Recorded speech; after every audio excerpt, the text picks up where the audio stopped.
Hey guys, what's going on? Blaine back for another Netflix review, and today I'm going to be talking about A Tourist's Guide to Love.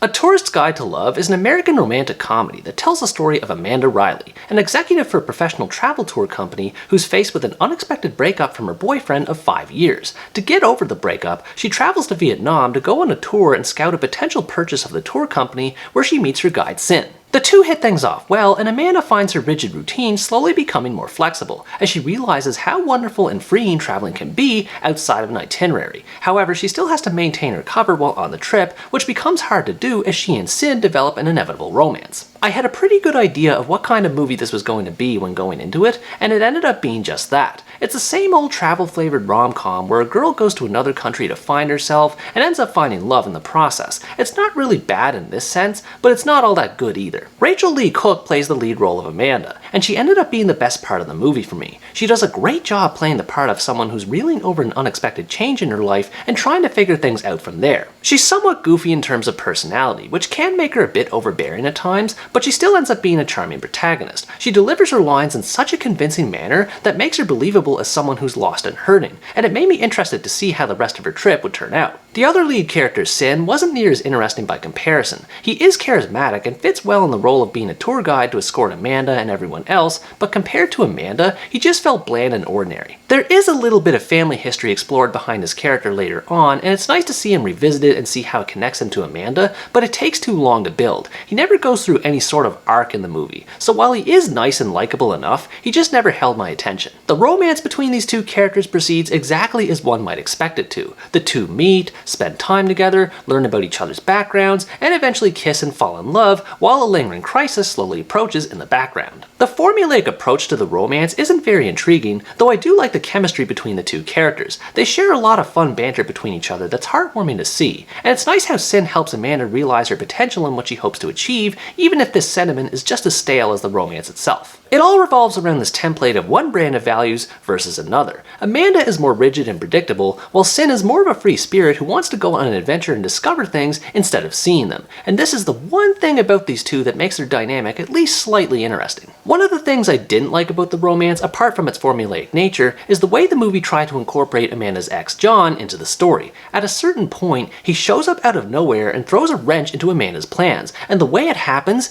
is ridiculous. It essentially crams a forced love triangle in the last 20 or so minutes of the movie, which is bad enough by itself, but the way John just randomly shows up in Vietnam and explains himself is absurd, and yet Amanda never has a problem with it. It was such a lazy and even creepy way to incorporate conflict into the story when it already had conflict to begin with. This is another problem with the romance too, in that it takes a long time for anything interesting to happen between the two. The overarching conflict where Amanda hems and haws over buying Sin's company feels like it could have ended a lot sooner than it did, and even the romance itself takes a long time to happen. Everything about the story just felt slower than necessary. In fairness, a part of this is intentional, as the movie clearly tries to take as much advantage of its setting as possible, and this was one of the more memorable parts of the movie for me. The busy Vietnamese environments and all the related cultural elements inject a lot of flavor into the story, not to mention providing some beautiful cinematography as well. Not only does the group visit numerous places like Ho Chi Minh City, Hoi An, and Hanoi, but they also partake in several activities like puppet shows, dances, and making offerings in time for Tet, which is essentially the Vietnamese New Year. All of these things add a lot of fun to help make up for the mediocre romance. The movie does a decent job of creating an immersive tour experience for the audience to enjoy, along with the characters. The music feels authentic in its representation of Vietnamese culture and adds to the overall enjoyment, while the supporting characters themselves have their own unique quirks like most other tour groups do in real life,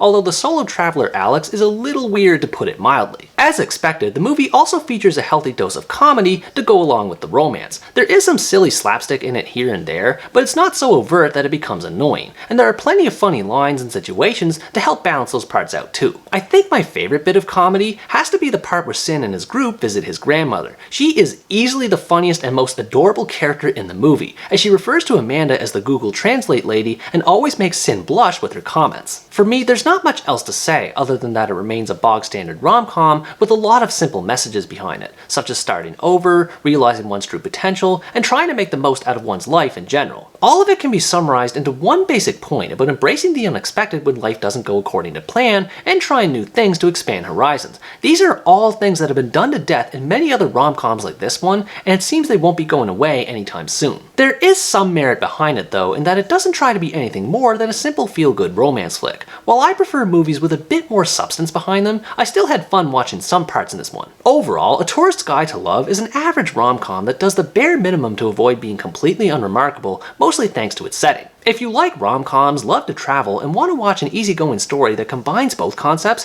you might enjoy checking this out. Most of the movie is fairly forgettable due to its ordinary narrative and presentation, but its extraordinary setting and sense of fun behind its main character's journey do somewhat elevate it. This movie's guide to love features a lot of familiar territory, but for those looking for exactly that, this one is decent enough. What did you think about this movie? Did you enjoy the unique setting, or were you disappointed by its less than unique story? Let me know in the comments below. Anyways guys, that's going to wrap up my review of A Tourist's Guide to Love. Thanks for watching this video, I hope you enjoyed it, and as always stay tuned for the next part where next time I review the Swedish romantic comedy drama One More Time. Bye bye!